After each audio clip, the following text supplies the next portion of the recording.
In Blacktrees Forest, doomsday preppers are finding out they didn't prepare to be hunted by a murderer. Can Barnaby and Winter find out who is behind the gas mask? We're talking about a lot of toxic masculinity. The history of doomsday prepping. And how much beer and crisps will keep Barnaby alive in this episode of Welcome to Midsomer.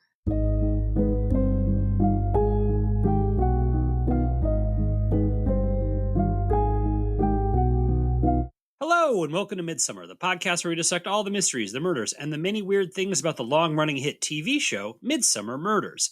I'm your host, Eric Buscher, and with me as always is my co-host, EIleen Becker. Hey, EIleen. Hey, Eric.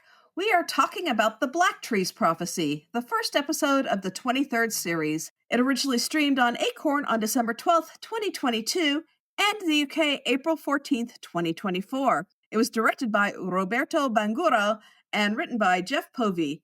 Let's bunker down. Spoiler warning, we will be discussing the events of this episode, including the identity of the murderer. So if you haven't watched yet and don't want to know who done it, pause this and go watch it. We'll still be here when you get back. Victim is Dr. Warren Kane. First indications are he suffocated to death. Are you sure that he suffocated? I just mean that there's no bruising around the nose or mouth where someone would have held him down. This was hands-free. We open at Blacktrees Farm at exactly 5:59 a.m.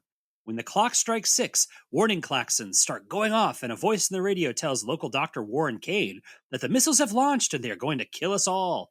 Warren panics, racing to his survival bunker. He tries to get his wife Clodagh to go with him, but this isn't his first freak out, so she just goes back to bed. He also tries to reach other members of his survival group, but ends up alone in a bunker named Eden. He goes inside and pours himself a drink, but after a few swigs, he starts to have a bad reaction. Then a disguised voice tells him he has 2 minutes to live, and the air system starts sucking the oxygen out of the bunker until Warren suffocates to death. The door unlocks, and someone in an orange hazmat suit and gas mask approaches. Barnaby and Winter are called in. Warren was a doomsday prepper, believing the world would self-destruct and plan to survive in the bunker and restart humanity. The bunker has supplies to last months that Warren would share with his wife and the other members of the group, Stu Levy and Etta Darby. Fleur says the booze was spiked with amphetamines and that someone would need some kind of technical expertise to rig the air system. So it looks like the killer is someone who would have known Warren would panic, go to the bunker, and get drunk. Clodagh tells them that Warren often ran to the bunker because he suffered high anxiety about the end of the world. However, none of the other members received the same alert, and both Stu and Etta claimed they didn't even know Warren had called. The preppers would meet at the local pub owned by Randall and Medora Salt. Etta and Stu were a couple, but recently broke up. Etta claims she was sleeping in her van, and Stu says he was house-sitting with his phone on vibrate, and Becky Burrows, a server at the pub, backs up his alibi. Becky's dad, Guy, was a member of the prepper group, but for some reason it looks like he was kicked out.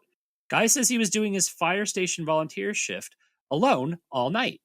Guy's wife, Paige, owns the local bookstore and is Clodagh's best friend. That doesn't stop Clodagh from having an affair with Guy. The bookstore is in financial difficulties and facing repossession, but is momentarily rescued when Clodagh promises to use Warren's insurance money to save it.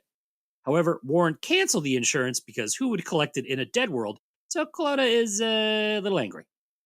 They manage to track the signal for the fake alert to the middle of the woods, so Winter heads in to investigate. He runs into Lyra Kane, Warren's first wife, who has been living a hand-to-mouth existence out in the woods. She used to work at a nearby big pharma company with Guy, whose full-time job apparently is virus researcher, but life seems to have fallen apart. Warren divorced her because his goal of repopulating the Earth would require someone younger, and she hints that Clodagh was probably at the end of her usefulness to him. She doesn't know how the signal was sent from her shack, but she didn't do it because she was out dumpster diving for food. She said Warren seemed spooked about something the last time she saw him. Barnaby asked Paige why Guy was kicked out of the group, but she isn't aware he was, saying he was going to the meetings every Wednesday. Gosh, I wonder what he was doing. Apparently Warren had told the Burrows' other child, Zane, that he was adopted, which has sent the young man into an emotional tailspin. This happened at the same time Warren threw Guy out, according to the other members, which made Guy mad. But they were talking a few days prior to Warren's death about something that was scaring Warren, and Guy said he would prove Warren wrong if he could get back into the group. Clodagh wants to go public with their relationship, but Guy tells her to stay quiet for now.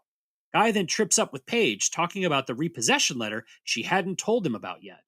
However, before he has to come clean, a weird message lures him out into the woods. He follows a mysterious lullaby and is led into a trap where an inflatable raft expands super fast and knocks him back like 6 feet into a tree that apparently paralyzes him, and then the hazmat killer shows up and suffocates him with one hand. When they tell Paige about her husband's death, she tells him that Warren found out about Zane's adoption because he became her GP when they moved there and accessed her files, learning that Zane was adopted and Paige had difficulties bonding with him. Guy wanted her to keep a lid on it so they could still get into the bunker, but she just wanted to help her hurt son. And somehow Guy got the code for the bunker anyways and told her that in case of emergency, they were all to get to the bunker first and he would lock out everyone else. Meanwhile, Medora finds Randall drunk on the pub floor, rambling about it getting us to Becky. Barnaby and Winter realize the killer could not have gotten to the bunker from Lyra's tent in the time it took to commit the murder, meaning there were probably 2 killers. Lyra then runs up to them and tells them she's found another body in the woods. They race over and discover Randall on the ground, looking quite dead. Tourist info. This is our first and only time in the village of Blacktrees Forest, and, you know what? We don't need to stick around. Let's, just drive on through. Yeah, I got nothing. Yep. Not a memorable place. There are a lot of trees. Yes. They're Yes. not necessarily black, though. No. They're kind of regular colored. So we got 2 strange kills in the first half. Strange kill number 1 is the bunker suffocation. Warren is lured to the bunker by a hoax alarm and then drugged with amphetamines, then is suffocated with the oxygen sucked out of the bunker, which is kind of a sad way to die, really. Yeah. Does this seem overly contrived?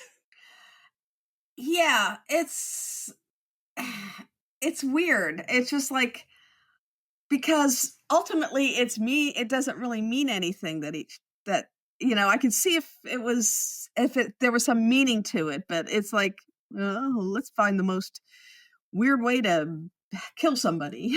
Yeah, this episode has a couple of these. Yeah. Number 1, I don't quite understand how the alert works.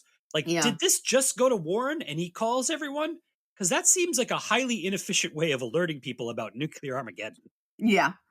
I agree. And you would think that, like tornado sirens would go off or something. I guess they don't have those in the UK, but there's got to be some sort of sirens, if something. And also, wouldn't it be on the radio? Yeah, also the system seems to be that somehow the lady who lives a shack in the woods would somehow get super sensitive information about impending nuclear destruction, who then disseminates it to everyone else. Yeah. Not quite sensible.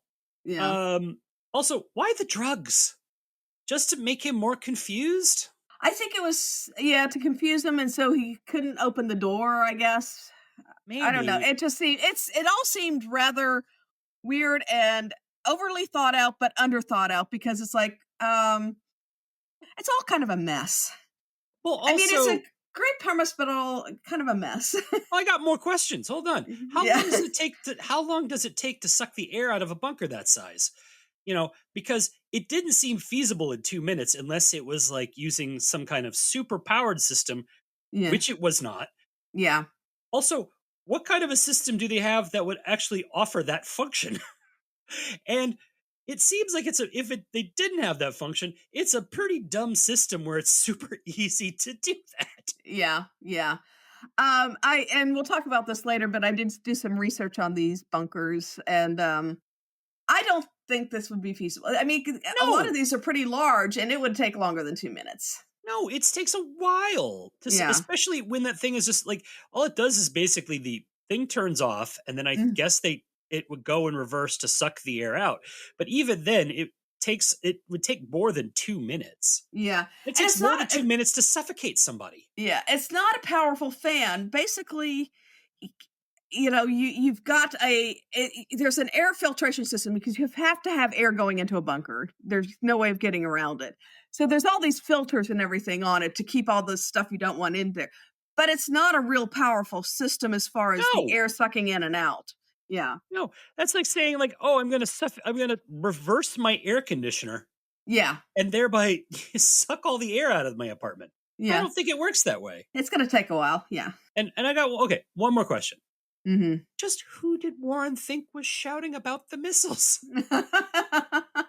Somebody from the 1950s, apparently. Say, the bombs are dropping. Get away, sticks, to your safety bunker. Apparently that was being broadcast from Cabot Cove, Maine. That's the classic mid-Atlantic, which we don't hear anymore because they stopped making movies in the 30s. Okay, and then we had Strange Kill number 2, which is even more implausible. Death by lifeboat. Guy is lured out into the woods and is knocked out by a raft that sends him 6 feet in the air, and then he is suffocated. Which, again, very contrived. Yeah. My first question was, could a life raft knock someone back that far?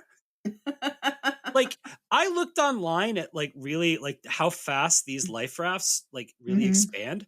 They don't just boom pop open. No, that would be a dangerous way to make them. I'm sure it's illegal. They would explode. Yeah. I find it hard to believe that, again, he would be knocked back in the air 6 feet, where he, with enough force that I guess he hits the tree. And I don't know what's at that point, because then we see the killer come up. They put their hand over the mouth to suffocate him, and he's watching him do it, and he just, I can't do anything. So I was like, is he paralyzed? Is he dying anyway from the getting his head hit the tree? Which I don't think, again, a raft would sufficiently give that much force. Yeah. None of that made any sense. Yeah. Even the suffocation, her grip is so loose. Yeah. Oh, I know. Yeah. Yeah. And the thing is, I mean, we love weird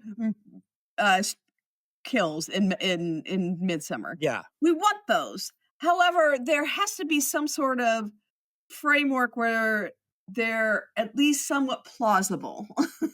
Yes. This was not plausible in the least. Number one, I already have a one way around this death trap. He comes from the other side. Yeah. He just happened to walk in the perfect spot for this thing to work. Yeah. Yeah. And I got one more question, because they said this life raft came from the bunker. Why would that bunker need a life raft? It's in the middle of the woods. I guess if all the ice caps melt and they have to raft to somewhere, of course they wouldn't be able to get out the door, but hey, let's not overthink this. Is the bunker, is those air things that come from the outside, are those watertight? Yeah, I have no idea. I don't know why they would have a life raft. I mean, in an episode with 3 murders, the most plausible one is a guy got beaten to death with a canned ham. Yeah, I know. And that's the one with, this seems very different from all the other murders. And it's not even that original, because it just copies the cheese wheel, but with a canned ham. Yeah. Yeah. So right off the bat, I think you could tell that this is, we find this episode a little wonky. Yeah. I also thought it's hilarious that this episode basically starts just like an episode of It's Always Sunny in Philadelphia, with the location and the exact time. Yeah, I was a little confused because it said 5:59 and it was pretty bright. I mean, the shadows were kind of long. So I did look it up, and the earliest sunrise in London, which would be close to where Midsomer would be, it would be at 4:42 a.m. around the summer solstice. So that it actually would be plausible to have, it be that bright. Yeah, I mean, it gets that bright even here at that period of time. I didn't find that so implausible. I found pretty much everything else highly implausible. Yeah. I also, did you notice the theme song? It's another one of these weird periods where they try to get away from the theremin. Yeah. Yeah. I hate to break it to you guys. Theme song doesn't work without the theremin. It doesn't. It did work a bit with the miniature murders because they did that kind of music box dollhouse sound with it, and it tied in with the episode. But here, it didn't seem to have any tie-in with it. The theremin would have worked fine, and probably better. Yeah. In the miniature murders, they also did it with miniature visuals and everything like that. Here, we got mostly just somebody in a hazmat suit doing stuff. Yeah. And secondly, the theme song isn't that cool. It doesn't sound that cool on regular instruments. Yeah. Like Not the even. the miniature murders, it uses like kind of like those old timey Yeah. like music box kind of instrumentation that still makes it sound creepy and cool. Hmm. Otherwise, it just it's just a very bland score. It's that theremin that gives it the Yeah. And it actually would have worked better because those 50s, doomsday sci-fi movies with the giant ants and all stuff, it would have fit in with that kind of aesthetic Now, see if they musically. had done it like that, like a very bombastic 50s Yeah. style, then that would have been Yeah. very interesting. It did get very bombastic, the soundtrack, when she did that when they had that jump scare towards the end, which wasn't much of a jump scare, but Yeah, they tried. this was another Al Beach episode, I guess. Yeah, and his first episode was Death by Persuasion. We've admired his work, and I do think the camera work and the cinematography again is very good. I did love those shots of the trees, both from looking up at the canopy, but also those kind of long angle shots where that were low and you were looking up at the trees. You got the real sense of being in a nice, good old forest. And so I did like that. They do nature photography very well. They do house photography very well in this show. And so that's never, ever been an issue with Midsomer. I will go with it was fine. It was fine. This whole episode, obviously, we are in another village where everyone seems to be interested in the same thing. And this this village, everyone's interested in surviving the apocalypse. Yeah. Full of doomsday preppers. Do you want to survive the apocalypse? I do not. Yeah. I'm pretty sure I'm like the guy in The Walking Dead that gets like killed, right? Like, what's around this corner? I've got, I know myself. I've got total red shirt energy. Yeah. Yeah. You'll find me being eaten by my cat. Yeah. But I don't want to survive the apocalypse. It just seems awful. Like every dystopian thing in the world is awful. Yeah. It's like, let's see, a world without air conditioning, microwave ovens, streaming TV services. I mean, at least I'll have books. The bunker is named Eden, which it should have been more appropriately named would be the Ark. Yeah. Since it was all about like men and women repopulating the earth. Yeah. I liked that apparently it was stocked with food and booze to last them months. Yes. Infamously how long, nuclear winter lasts. It's a couple months. We slid it out. Yeah. We're good. Certainly not going to have any starvation problems, especially if we start bringing in new mouths to feed. Yeah, well, I'll talk about some of that too. Yeah. Well, let's go ahead and jump to it. Let's do since everything in this is really about the history of doomsday prepping. Why don't you take us through the history of doomsday prepping? Okay. Apocalyptic cults aren't exactly a new thing. In religions as old as Zoroastrianism and Judaism, good and evil will battle for supremacy of the earth. Evil will have some early victories, but good will eventually triumph. There will be much rejoicing, especially among those who stocked up on food, water, and fun games for the kids to play. In some traditions, the dead will be raised from the grave, walking around, dead. Eschatological religious traditions arose and influenced such Christian beliefs as the Last Judgment and the Second Coming of Christ. Judgment Day, baby! Orlando Bloom getting a pitchfork to the chest. Oops, that's the wrong episode. Anyway, not to get into the theological weeds too much, but according to many Christian sects, the return of Jesus to earth will signal the end times when all the dead will rise and be judged. It will either look like a Hieronymus Bosch painting or World War Z. The book, not the bad movie. Hey, don't knock that movie. I got a friend in that movie. Oh, you do? Oh. Yeah. One of the Israeli soldiers behind Brad Pitt. She doesn't make it very long. I was going to say, she probably gets yeah. Anyway, in Norse mythology, a great battle will ensue in which many major gods will take part, with some perishing, alas, while the earth will burn, flood, and rise again, all fresh and new and smelling of baby powder. This series of events is called Ragnarok.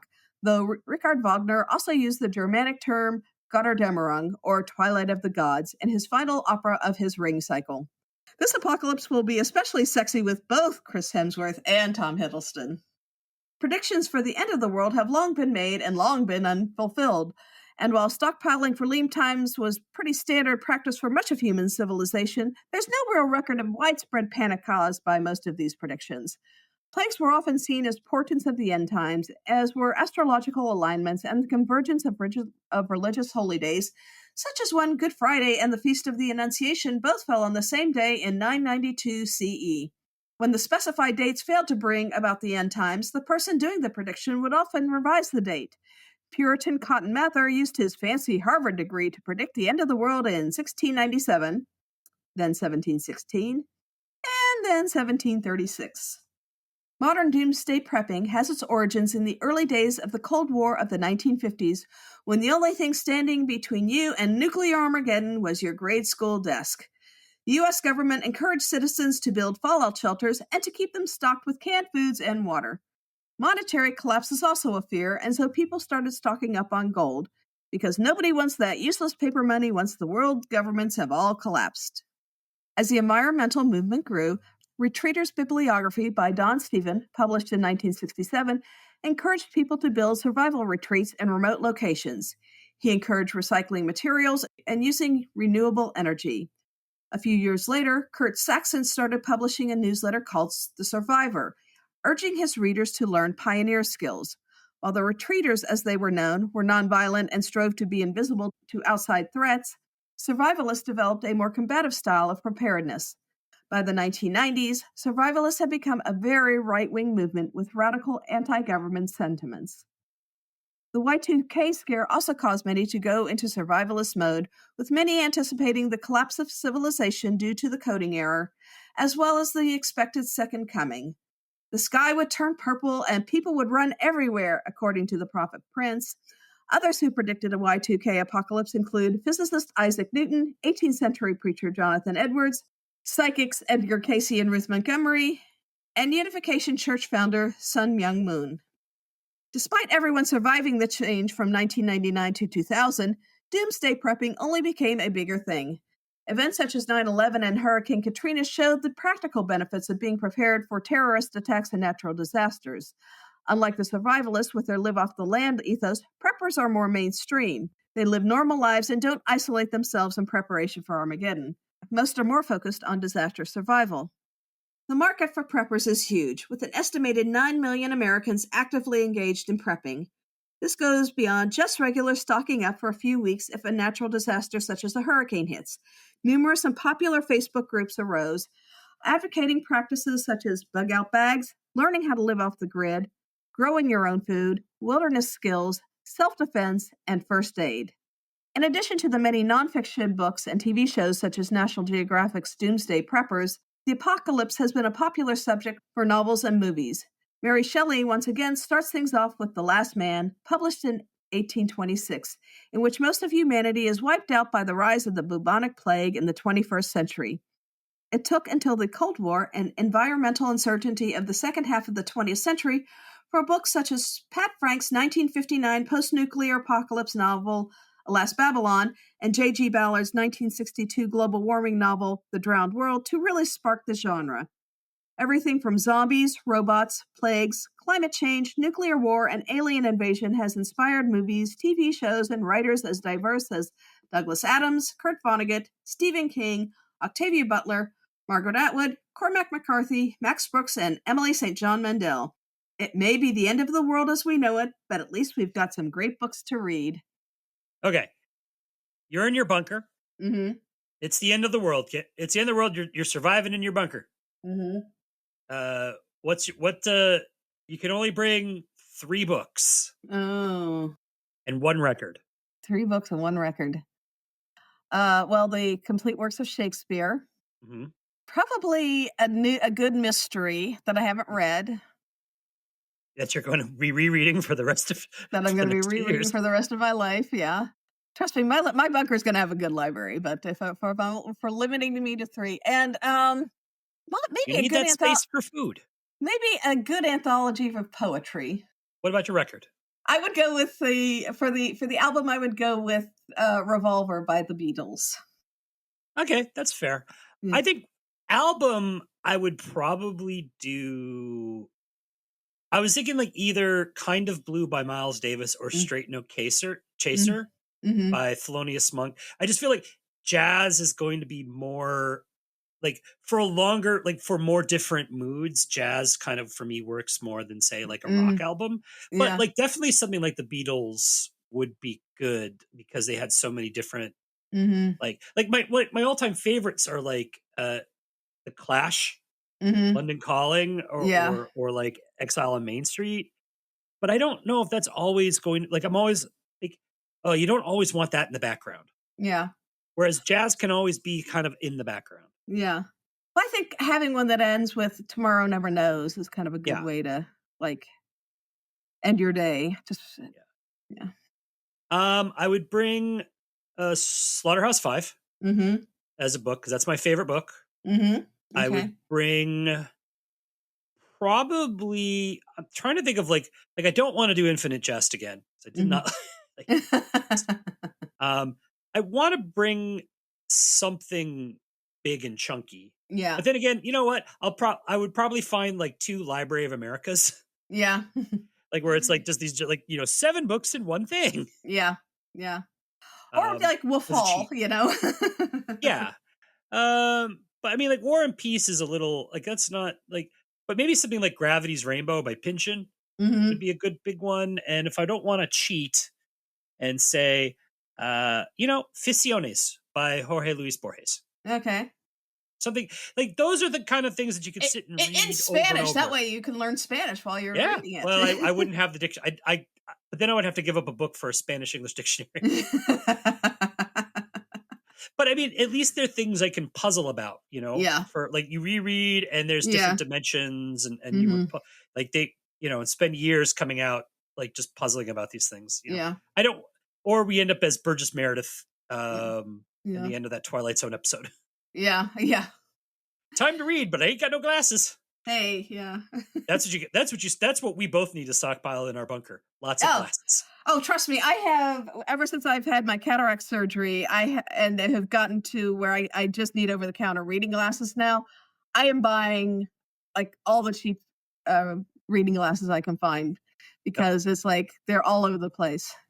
Yep. All right, you want to take us through the cast highlights? Sure. Kate Robbins was dumpster diving Lyra Kane. She comes from an artistic family with siblings that act, sing, and sculpt.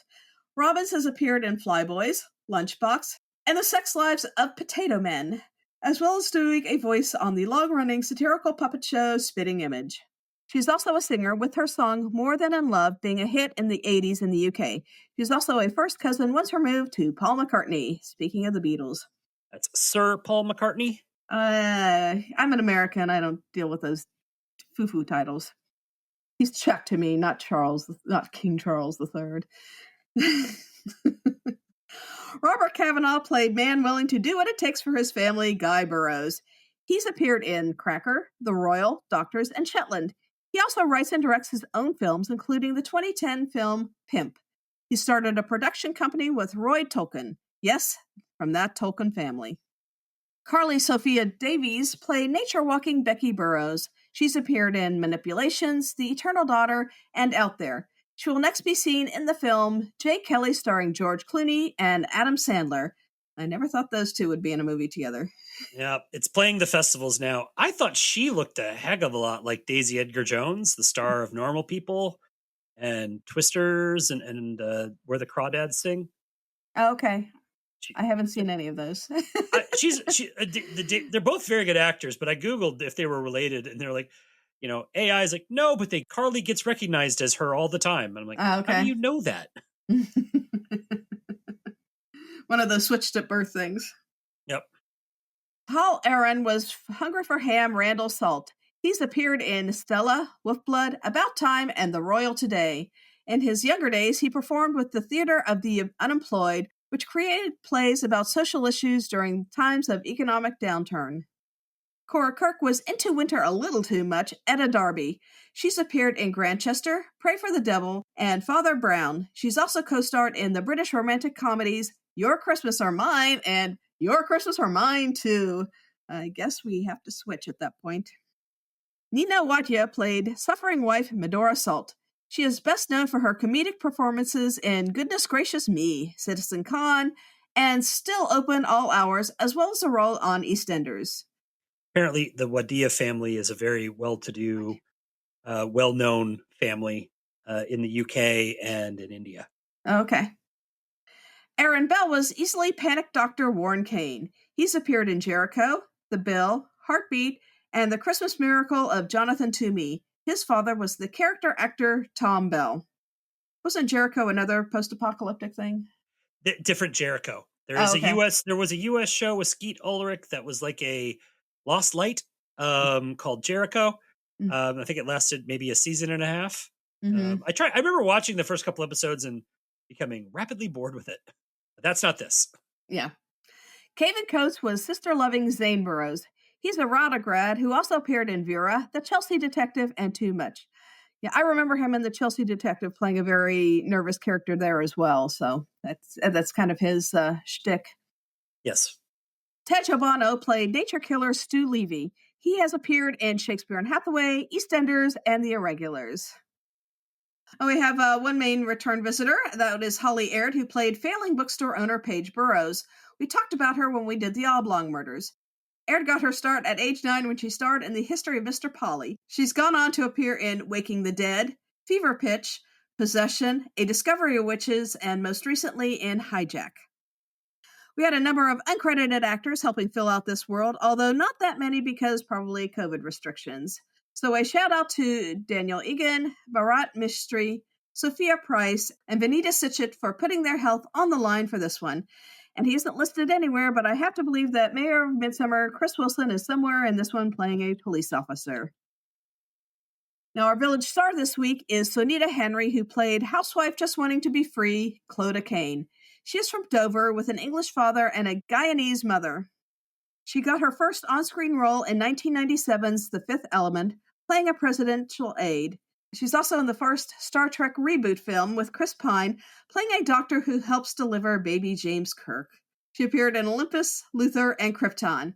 She co-starred in the first season of The Chelsea Detective and then went on to Surfside Girls and Black Cake. Not a lot for these actors to do this episode. Mm-hmm. I thought she kind of was the most interesting performer because, again, she's playing someone who I thought she was incredibly likable, and she's still playing on someone who's having an affair with her best friend's husband. Mm-hmm. It's got a lot of stuff going on, kind of a damaged person because of her husband's mistreatment. But I thought she did a really good job of kind of selling it and still making that character very likable. Yeah, there's nothing wrong with the cast on this. These are all very good actors. They just aren't given as well-rounded characters as they could have been. We had just done the Miniature Murders where we both thought that the characters were well-developed and they got some really terrific actors to play them. If they had developed the characters as much as they had done in that one, this cast, I think, would have, stepped up and been, really good because there's nothing wrong with the cast here. It's just that they don't get as much to work with as they should have been given. Their characters aren't as fully developed. Yeah. Yeah. They tried to give Holly Aird, a big moment, like a big moment, couple big moments, but it just didn't, the writing was not great. So they just didn't get sold. Yeah. And Clodagh just did the hard work throughout the entire episode of just making her character very likable. Yeah. Yeah. All right, we're going to take a quick break here, and we'll be back with the second half of the Blacktrees Prophecy. They've launched. I repeat, they've launched. This is not a drill. Find shelter, hug your loved ones. This is it, people. This is everything we've ever feared. Can you believe they actually did it? Those morons. They're going to kill us all. And we're back. Let's talk about the second half of the Blacktrees Prophecy. Do we know what time he died? I'd guess around midnight. And here's something you don't see every day. No defense wounds. Someone comes at you, your hands go up immediately. But not Randall's. He didn't even try to ward off the blows. Are you saying he just accepted his fate? I'd stake Winter's life on it. Looks like Randall wasn't dead, just passed out. He drunkenly tells Medora that he was looking for someone, but couldn't find her in the woods, so he went night-night. Becky and Stu have a date and seem to like each other enough to give each other an alibi for Warren's murder. Etta, Stu's I guess ex-girlfriend at this point, doesn't seem to believe him when he says he wasn't with Becky, threatening him if he tries to steal her spot in the bunker or his new bae. Barnaby interrogates Stu and breaks his alibi quite easily. Turns out he was actually poaching when Warren was killed and had his phone on silent not to spook the deer. He says he liked Warren, but Warren was clearly looking to have sex with Etta to help repopulate the planet. He also says that the morning of the murder, he was by Lyra's shack and heard the film The Sum of Their Fears about nuclear holocaust playing loudly. Then the detectives talk to Clodagh about all her calls and texts to Guy. She tries to lie, but eventually admits that she was with him hoping to be rescued from her life. Warren only saw her as livestock, and she wanted to be loved. She told Warren about the affair in an effort to get him to divorce her, but he just kicked Guy out of the group. It also looks like Guy was ultimately just trying to get the code for the bunker from her, so she just continues to pick terrible men. Not that there were any great ones in this town. Nope. Zane attempts to record a video to Becky expressing his love for her, since they are not really brother and sister. Paige overhears this and, for some reason, flips out on him, causing him to run off and visit Lyra, who tells him he should go after the woman he loves. He conveniently left out that it was Becky. Barnaby realizes that the voice for the hoax came from Lyra's film, a film that Zane is also a fan of. So he believes Zane is one of the killers, which probably doesn't bode well for Becky, who Zane has invited to the bunker and surprises her with lunch. He tries to tell her how he feels, but when she tries to tell him she doesn't feel the same way, he locks them in the bunker. Recognizing Zane is a tiny bit unstable, she pretends to be open to the idea and manages to let her mom know where she is while the police are at the bookstore looking for him. They break into the bunker and bring him into headquarters. He says he did the video, but it was just a prank. A way of making Warren feel like his world was ending. Just what he did to Zane. But he says he didn't kill anyone, and Barnaby lets him go for reasons. We don't know those reasons. That's why I said reasons. They go to Medora and Randall to find out just why all this caused Randall to fall off the wagon. Medora tells them that 20 years ago a woman crashed her car in the village and ran into the woods when Randall tried to help her. He tried to follow her, but lost her. Guy helped him look for her, and they found her drowned body in the lake. The woman was a complete stranger, and the accident so affected him, he started drinking. But Winter can't find a report of a drowned woman from that period, and this still does not explain why Randall is drinking now. But before they could talk to him sober, he is willingly murdered by the hazmat killer, beaten to death with a canned ham. Medora then reveals the whole truth. The woman walked into the water and drowned herself on her own accord, and Guy and Randall buried her body. Medora had no idea why she did it, or if Warren was involved. Paige is incredulous of the story, saying she and Guy didn't even live in the village back then. They get the first reveal from Lyra. So the woman was named Maddie. She was a 23-year-old temp worker at the pharma company Lyra and Guy worked at. She was somehow exposed to bio-waste, which potentially contained a lethal and fast-spreading virus. She went to Warren and Lyra for help, but they kicked her out and called Randall and Guy, who followed her in hazmat suits and gas masks, much like the killer wears. Maddie drowned herself, believing by doing so she was saving millions of lives. Guy wanted to burn the body, since she had no family and wouldn't be missed, but they buried her instead because they're normal human beings. The irony, though, is that the waste wasn't contaminated at all, and Maddie died for no reason. Lyra heads to Warren and Clodagh's house, believing she will be moving back there now that he is dead. But instead, she comes face to face with the killer, pointing Lyra's own crossbow at her. You know, that's why you never leave those things lying around. Winter tracks down Maddie's car, which was found abandoned at a gas station where Guy left it. Barnaby notices in a photo of the car that it had a baby seat, which means Maddie had a child. Is the killer Maddie's adult child seeking revenge? Perhaps then it is only one killer, someone who knew about Zane's plan and decided to use it to kill Warren. Zane says no one heard him practicing his hoax, but Barnaby believes someone did and realizes Lyra would be the next target. They race to her shack to find the killer getting ready to murder Lyra. Barnaby has the second reveal. The killer is Becky. Warren was spooked because he believed Etta was Maddie's baby, but Guy knew the truth. He found Becky in the car all those years ago, and he and Paige took her in as their own since Paige couldn't have any kids.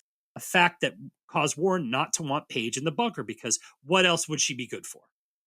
When she discovered the truth, she decided to get her revenge using Zane's hoax to kill Warren. Guy had showed her how to run the air in the bunker, so it was easy to rig.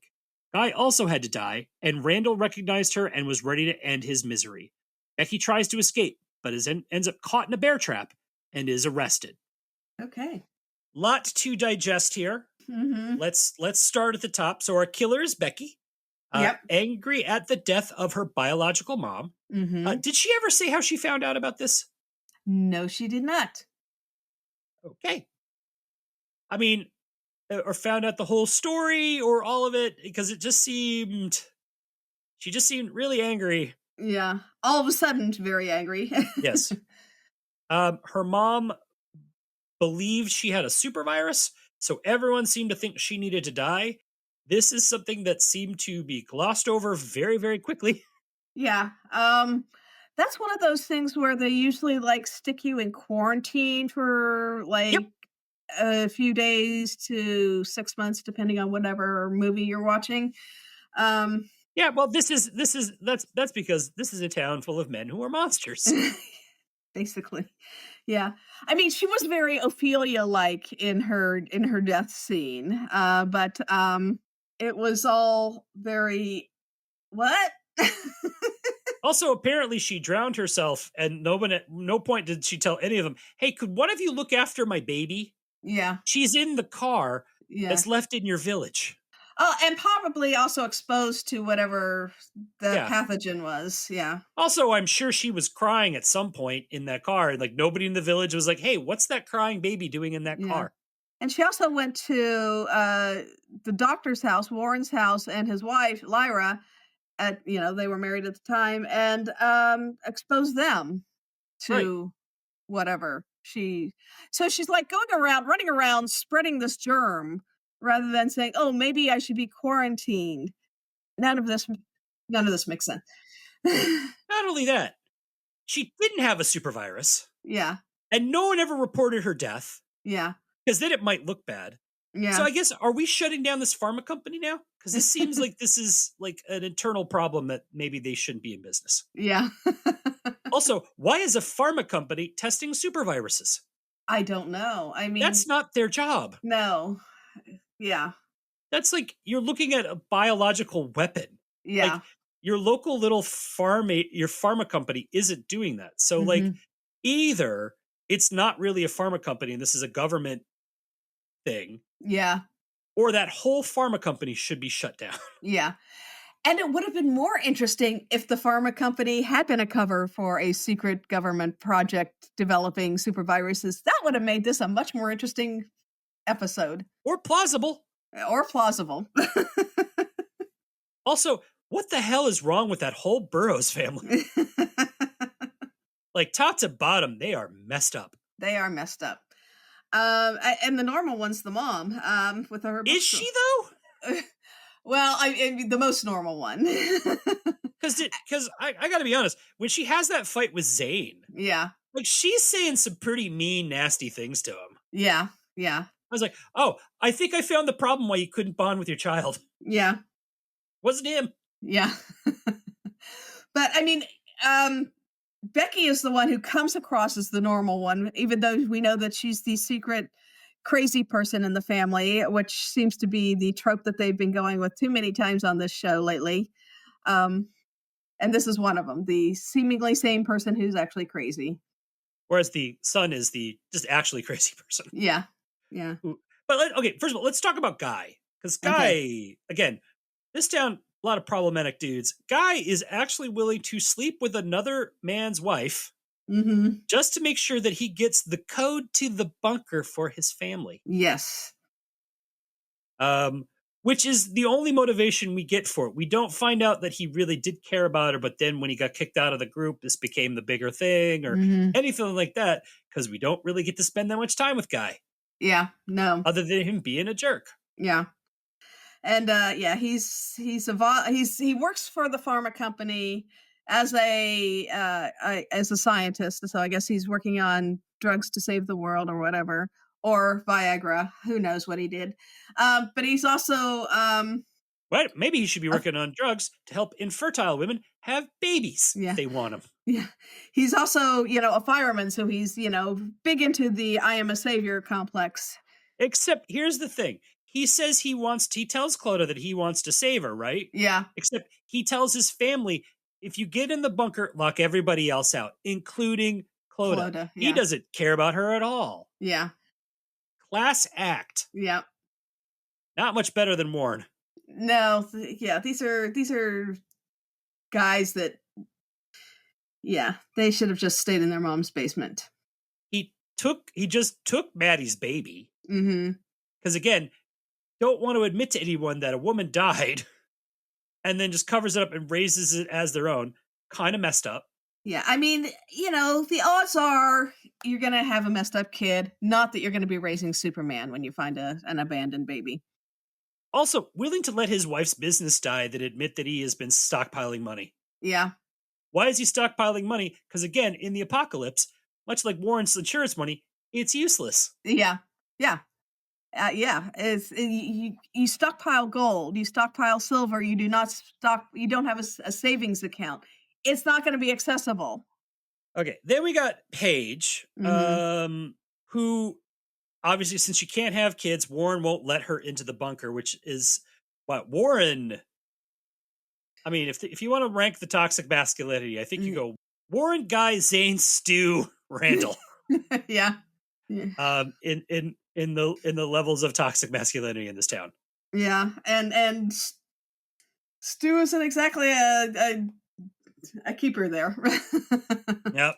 Paige at one point slams the door in the faces of two police officers. You go, white lady. And they just walk away. Yeah. Well, maybe that is the difference between the British constabulary and the American police force, because we both know that's not what would happen with the American police. No, that door would have been busted down. Yep. Now, Zane is an incredibly emotionally troubled young man. Mm-hmm. Forget that he's in love with his sister. Yeah. He is so awkward and anxious, right? And this can't have just developed overnight because of what happened with Warren, right? Like, this had to be something else. Mm-hmm. I can't believe he's not being treated for this. Mm-hmm.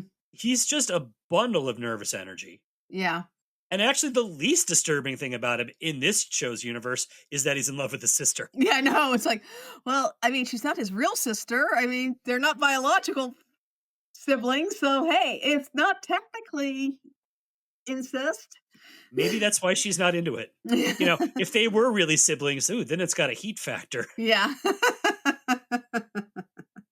But he loves her because loving her is pure and perfect. Yeah. I kind of felt sorry for him, and until he kind of locked his sister in the bunker, and I was like, oop, nope. Yeah. Nope. Yeah, that's a bit going a bit too incel energy there, dude. Yeah. I did love he's gonna make her, do you want this freeze-dried thing or this freeze-dried thing? Yeah. He is arrested for doing the hoax. Mm-hmm. They let him go because they don't have enough to hold them. Yes, you do. Yeah. That's fraud. Plus, he kidnapped his sister. Yeah. Yeah. He at least needs psychiatric care. And I want to know, since they're all watching, do we talk about this later, that movie? Oh, you want to talk about we could talk about their big clue and everything is the sum of their fears. Yeah. Yeah, and which there's obviously the big poster, and none of those movies are real movies. I did look them up on IMDb, which I'm sure. No, it's not a real movie, but there is. Tom Clancy wrote a book called The Sum of All Fears, which was turned into a movie with Ben Affleck, and that is about a nuclear attack. Yeah, on the Super Bowl. Yeah. Yes, Yeah, that's the only Tom Clancy book I actually read.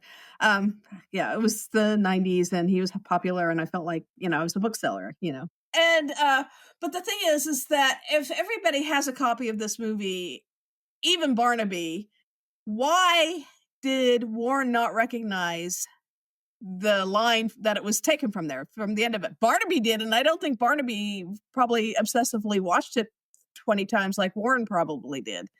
Also, if everyone's got a poster of this and everyone's a fan, why is it necessarily Zane? Yeah.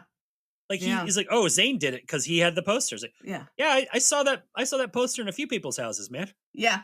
Joyce, it could have done it because Barnaby, you had a copy in your house. Also, let's be fair. We see that poster throughout this episode, and it isn't until like Barnaby gets this brain fart about it that we even learn what this movie is. Yeah.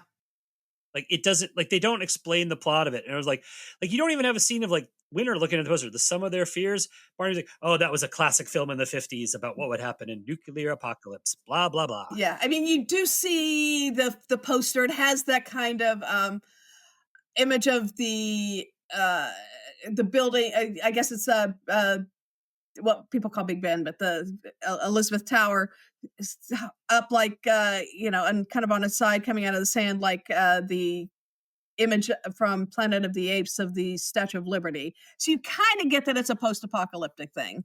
It's just one of those underdeveloped clues again. Yeah. You want to take a quick moment? Shall we, as we have mentioned many, many times, EIleen and I's day job is we work for a major book publisher. So I got to tell you, was not thrilled to hear about a bookstore being repossessed. I know, yeah, that was sad. That was the saddest part of this whole thing, was the threat on the bookstore. Well, the saddest part of this whole thing was the fact that she was stacking, like she was just putting 17 copies of the spines out of the same title. You face out those titles. Yeah, I know. It's like, obviously they did not have a bookstore consultant because those books would have been faced out. Yes. And also, like, it seems to me in this village, it should have been a dystopian bookstore. Mm-hmm. Like, she should be facing out copies of the Hunger Games. Yeah. Where's the zombie survival guide? That should have been front and center everywhere. I just kept watching her put those books like that. I was like, stop that. Yeah. Stop that. You're hurting me. As former booksellers, it was painful. All right, so you did a little research on the actual bunker because you are looking for a new place to live, correct?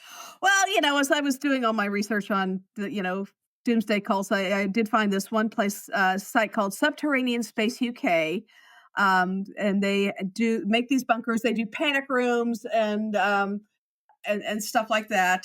But they do have a nice 4-bedroom model of a bunker, with a kitchen, living room, 1.5 baths, even a home office, and lots of storage space. And they advertise that they can custom build one for your needs, a little bespoke bunker for your needs. The pictures they show are they have much better lighting than they did in there. They're more modern. They do recommend, as was in the show, building away from your home so that, unlike a panic room, it would not be attached to the house.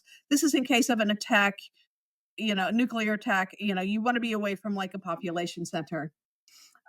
These bunkers require specialized air systems with nuclear, biological, and chemical filters.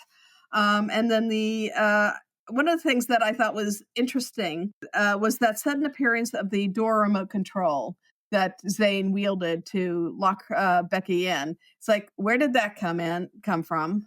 Because you don't see that before. And also, these are basically Faraday cages. Unless you have a specialized communication setup, you're not getting a cell phone call out. You're not getting a walkie-talkie signal out. You're not communicating unless you're communicating on something that is specialized to your bunker. And other people have that same thing. What if it has its own Wi-Fi network? They do set it up with Wi-Fi. Well, I'm sure Becky's probably already got the Wi-Fi. We didn't see it. She was saying, what's the internet password? It's probably fertile 8008. Yeah. At that point, she probably should have just like texted her mom, Yeah. Help, SOS, I am locked in the bunker with Zane and he's crazy. Yeah. Yeah. But of course, the bunker had a remote control. How else do you think to get the garage door to work? It also runs the TV. It's one of those multifaceted. Yeah, yeah. Yeah, they certainly, yeah, did. And, they do have, these places will have generators and stuff like that. And a lot of the ones are setting up with wind power, solar panels and stuff like that. So, Yeah. We talked a little bit about Clodagh when we talked about the actress. And we got to mention her very weird mention again. Warren is a total jerk. mhm, He got rid of Lyra yeah, to get a younger model, although the younger model was probably getting a little too old for him. yep, Like her first comment is, "Yes, I know. People say I look like his daughter." yeah, yeah. I don't understand how that marriage even happened. I mean, I can understand Lyra and Warren because she probably would have married him before he went kind of crazy with the prepper stuff. Yeah. But it sounds like this has been going on for quite some time. Sometime in the last 20 years, right? Yeah. Because all we know about Lyra, and there's a lot with Lyra too, is like we know she was like working for this pharma company, and then Mm. for some reason she's now living as in a shack out in the woods for years, Yeah. even though she seems employable. So I'm guessing she could. I mean, they never really explained if she couldn't do the job after Mhm. the death of Maddie or not. But she was kind of relating that so matter of factly. I didn't see it as something that was really emotional to her. Yeah. Yeah. It didn't seem like a trauma for her. Yeah. Yeah.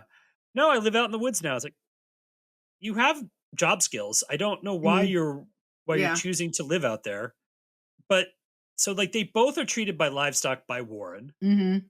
Lyra still seems to carry a torch for Warren Yeah. for some reason. Yeah. I can imagine Warren's pickup line with Clodagh was more like, "Hey, baby, you want to survive the apocalypse?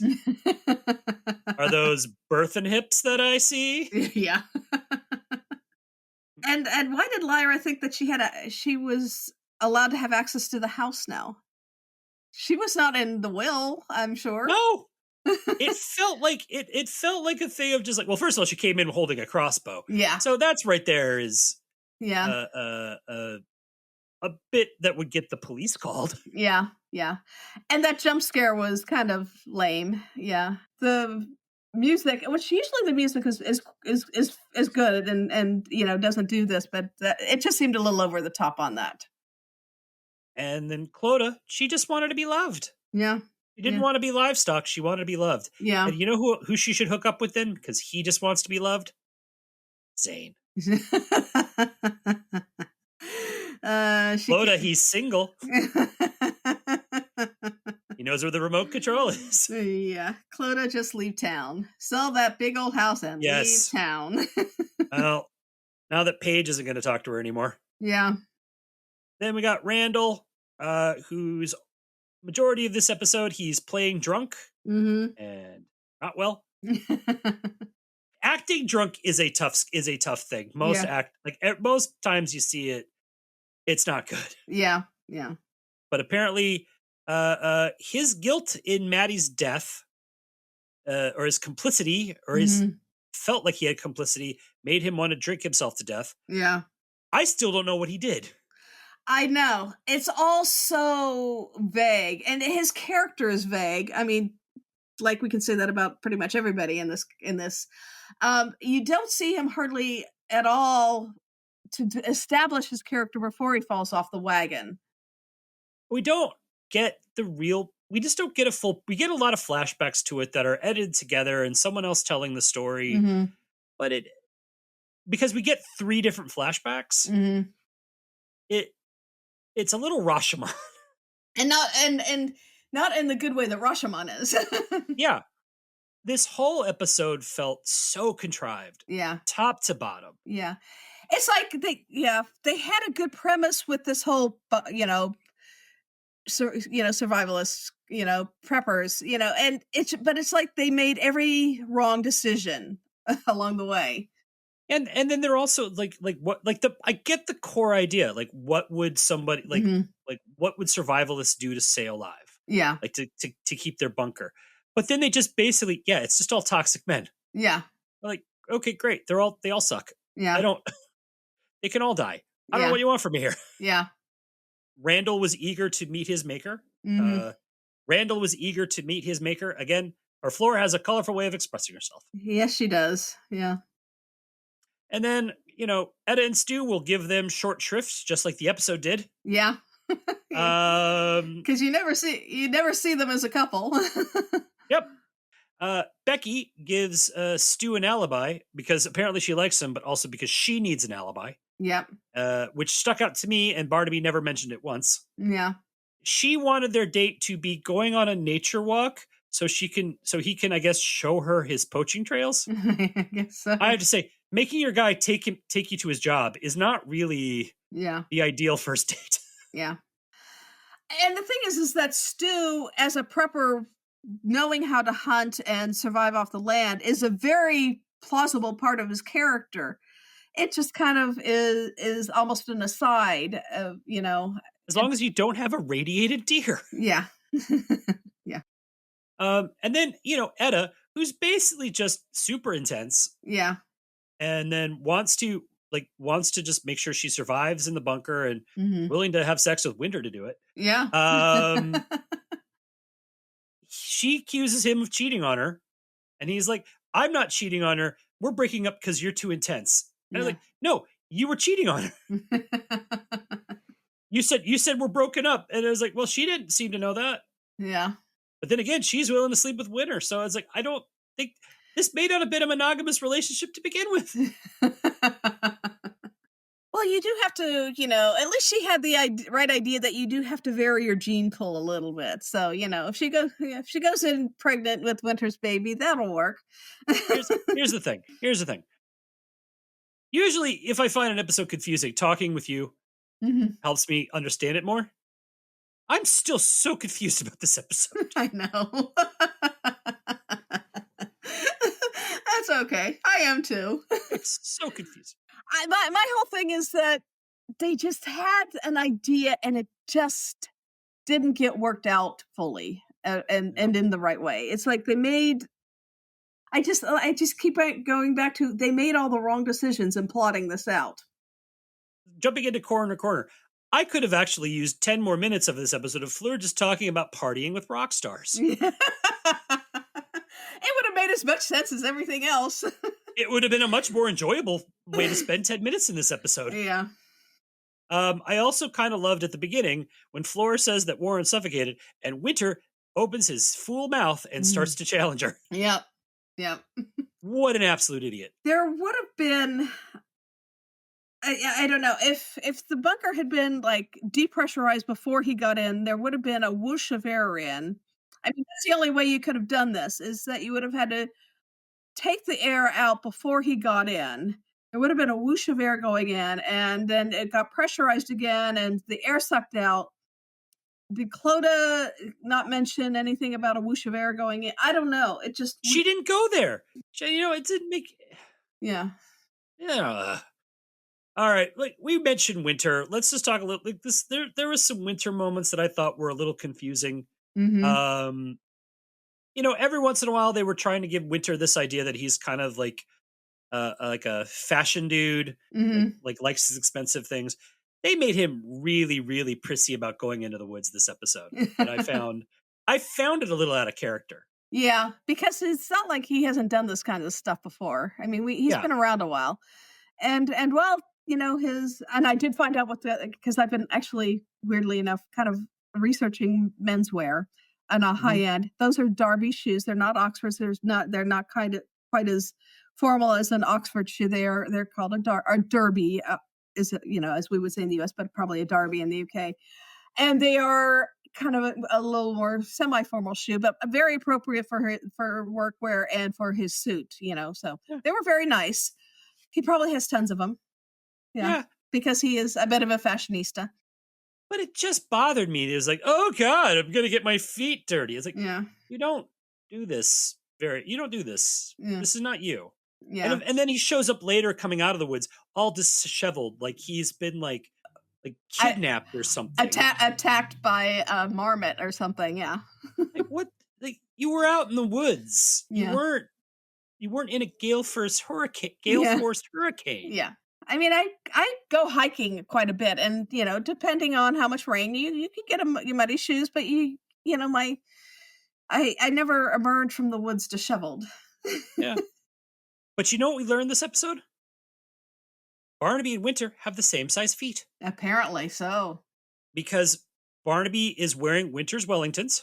Mm-hmm. And I Googled this because I wasn't sure if this is one of those things where it was like a 6 to 12 or whatever. So, no, you size them out the way you size your regular shoes. Yeah. So, yeah, they have the same size feet, even though Winter's taller. Oh. Yeah. Barnaby is quite a jerk in this episode. Very much a jerk. Yeah. Tells Paige about the affair. Yeah. He didn't need to. And won't pay Winter back for all the beer and crisps that he buys. And I'm not sure why he bought them. That is another confusing thing. What did he need them for? Well, we'll talk about that in a second in Home Life. But again, Winter does not need to be buying his boss beer and chips. Yeah. At all. Yeah. That's abuse of power. Yeah. And so Barnaby almost got his comeuppance because he almost got hit with an arrow. I like that the arrow struck the tree like 2 feet away from him, and he did not. Whoa? Yeah. Whatever. They actually did do some police work in this episode. Yes. They actually fingerprinted Becky's coffee mug. Yes. To confirm she was the killer. Yeah. Yeah. Which, wow, solved it with clues. You solved it with clues. Yeah. Yeah, because when they were going through, the suspects, they give her short shrift, and as you note, they do go through all the suspects and compare the motives, and and they don't really give Becky much of a motive. No, they don't. Because she's kind of a non-entity. Because again, through most of this episode, she's a non-entity. Yes, and I still don't know what her motive is for killing Warren. I don't know what her motive is for killing. Like she killed Guy, but like all of them, like the mom killed herself. Yeah. Yeah. So they freaked the mom out. I get it, but yeah, and I can understand, her wanting to kill Guy, who basically, as she learned somewhere mysteriously in the past, learned is not, her father was involved somehow in all of this, but she just, Warren didn't have anything to do with this. No, she just, the woman showed up at his house because Lyra was there. Yeah, and they didn't let her in. Yeah. Because she thought she might have a super virus, which is probably the most sensible thing Warren did in this entire episode. Yeah. So, yeah, I don't understand that murder at all. Someone comes to my door and says, hey, I've got COVID. The first thing I'm saying is, yeah, hold on. I'm not saying, oh, come in. I'm saying, hold it a second. Put a mask on. Yeah. Here, have a mask. I've got one too. Yes, 6 feet. Bye, 6 go away. feet. Yeah. Yeah. So the whole beer and crisps thing was at the Home Life. Yeah. Because apparently Sarah's mom is coming to stay for a few days. Yeah. Which causes Sarah to act like her mom is dying. Yeah. Or dead. And they all have a freak out and obsessively clean the house. Yeah. Have we ever met Sarah's mom? I don't think so. We've met Joyce's parents, I think. Yeah. And I don't think we've ever met Sarah's parents. Yeah, well, that would be an interesting thing to see. Yeah. But then John is stockpiling beer and crisps in the garage because that's where I guess he's planning to spend large portions of the time there. When he's at home, which isn't very often. Yeah. And I guess ignoring the daughter that we never even see or have mentioned in this episode at all. COVID. Yeah. But yeah, they could have at least said, "Oh, Betty is staying with my sister for a few weeks, so she's gone to my sister. So now my mom's going to go hang out with Betty and my sister." So, but does he think that like what? They're not going to figure out he's in the garage getting drunk with packet of crisps? Like, are they just not going to figure that out? Like, oh, where is he? I don't know. Did you check the garage? Oh, he never goes into the garage. And he always has the perfect excuse. Hello, Winter. Yeah. As he holds the phone up to his murder. ear. I'll be right there. Yeah, yeah. But the drama resolves itself because I guess they didn't want to pay an actress to come in and pretend to be Sarah's mom. Yeah. And now she's staying with Sarah's sister, who we've also never seen. Yeah. Or heard about. All of it just so we could see John cleaning for once. Yeah. Again, highly contrived. Mm-hmm. You know, Yeah. she could just look, if you don't want to write her anything to do, she could just be there to offer some insight on the case, but Yeah. They could have whatever. taken that whole subplot out and developed the whole main plot a little bit better. And I hate to say it, I don't know what was on those crisps. We don't know if Patty should be having those. Yeah. They could be jalapeno. Yeah. All I know is that episode should have ended with Patty having massive amounts of diarrhea. Yeah. All right. I don't know if we need to do this, but final thoughts. You know, when the best thing about the episode is the title, which really does sound like it's one of those end of the world things, movies from the 50s or 60s. What was the prophecy? There was no prophecy. There's no prophecy. I know. And it's like, okay, it's really cool. I like that title.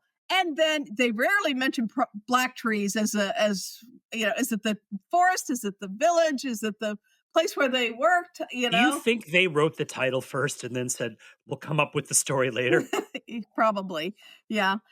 It's just, as I have said, it's an interesting premise that they could have really done some fun things with, and they didn't do anything fun with this.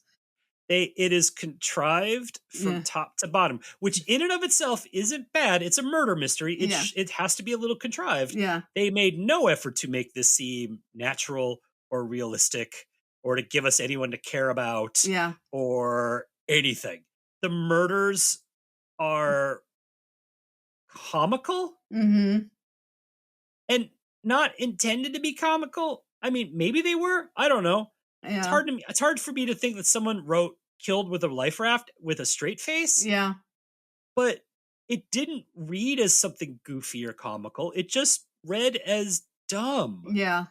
This is one, if they had really worked on it, and again, ditch that whole subplot with the mom coming.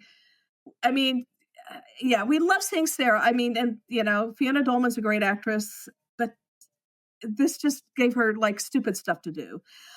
If they'd given her a little bit of media, like they were watching that movie, you know, together, the sum of their fears, and that's where he recognized, you know, that that's where it came from. If they had just developed what they had and didn't do stupid stuff, I mean, you know, or that maybe here's an idea. Maybe the subplot with the home life is that John is stockpiling stuff up a little bit just for like worst case scenario emergencies. And at the end, he and Sarah decide, you know, this is a bad idea. We're just going to try to live our life in the moment. I mean, yeah. And everybody should. I mean, I've lived in Florida. So yeah, I had a hurricane preparedness kit. You know, you stockpile stuff. Make sure you have water, because I have lost power for several weeks because of a hurricane. And you know, you should have that kind of stuff. And if they had talked about, you know, maybe resupplying their kit, I don't know what kind of emergencies they would have in England, but you know, they could have like a lack, you know, of chips being an emergency or whatever. Who knows? They also do the thing with the mom. Like they come in and play this. Like they act like Sarah's mom had just died, and then we find out, oh, she's just coming. Yeah. An hour later, we have a character who is a young mother who commits suicide. Yeah. This episode, look, this isn't. I would actually say that this is one of the worst Midsomers. Yeah. It's not. It doesn't hit the heights of tastelessness that Night of the Stag does. No. But it is just bad. It's bad. It's just and you know what makes it even worse is the fact that it is followed by Dead of Lies, which is one of the best ones they've done with Barnaby. Yeah. Or with Dudgeon. Yeah. And it is just a weird. I remember watching this like first season or watching the season when it started airing, and I was like, oh, great, new episode. And I was like, afterwards, I was like, uh-oh. Yeah. And I was terrified and then the next one was like, oh, this is really great. So what is going on? Yeah. Like it's a very uneven season. Yeah. Yeah. Also, this would have been done in the height of COVID. Yeah. So everybody's already living in this weird sort of end of the world and they don't mention it. Yeah. They don't talk about it. This is a real world context that they could have easily put into this episode to give it some kind of believability. Yeah. Not once do they mention the fact that we've all just lived through a potential worst case scenario. Yeah. Yeah. We've had a worldwide pandemic, that had millions of people died. I'm assuming Warren spent much of 2020 living in that bunker. Yeah. Yeah. And it's like they could have taken that premise of this and the COVID and, all this preparedness stuff that people should do to a certain extent, and leaned into that paranoia and not made it about, I'm going to kill this guy for, I don't know. I still don't know the reason. I mean, the first murder makes no sense. None of it makes any sense. And that's the thing is. Yeah. There's the two things here of like, this is what would have made this episode better. And then this is what it was. Yeah. What it was contrived, not believable, silly. Yeah. And not very, I did not enjoy watching it. Yeah. It just didn't, and this is not something where I'm looking, and this is not a show where I'm looking for like ways to not enjoy it. When we just did Miniature Murders, and I was like shocked at how much I liked that episode and how like thought this was like, I want to love these. Yeah. Yeah. And we said, easily Miniature Murders could end up, when we're done, it could end up on our top 10 list because it was that good. And that was just a season or two ahead of this one. And this one could easily end up in the bottom 10. When you're, the cinematography is fine. The actors are fine. They don't get as much to work with as they should have been given. And it's a bit of a disservice to them. They deserve better. Agreed. That's everything we wanted to talk about. If you had anything you wanted to discuss about the Blacktrees Prophecy or Midsomer Murders, feel free to email us at welcometomidsomer@gmail.com. If you want us to use the email in the show, say so in your email. We're also Welcome to Midsomer on Facebook, Instagram, and YouTube. Please follow us in all these places. Hey, you know what band Fleur should have been on the bus for? That one, The Axeman Cometh. That band, that would have been hysterical. Oh, yeah, that would have been really funny. Yeah. Anyways, if you liked what you heard, please consider subscribing to us or rating and reviewing us on iTunes and Spotify. It really helps people find us. Also, tell all your friends about us. We're going to be back soon with a new episode, and we hope you will join us again. And as we take the road out of Midsomer, we want to thank you for listening. That remind you in Midsomer, canned ham can be murder. The way the world ends is not with a whisper, but with a bang. To the skull? Yep. Welcome to Midsomer is produced by Eric Buscher and EIleen Becker. All clips of this podcast are used in compliance with the U.S. Copyrights Act fair use exception for criticism and commentary. Our logo and podcast art was designed by Smeedrai. Our theme music is by the infamous Space.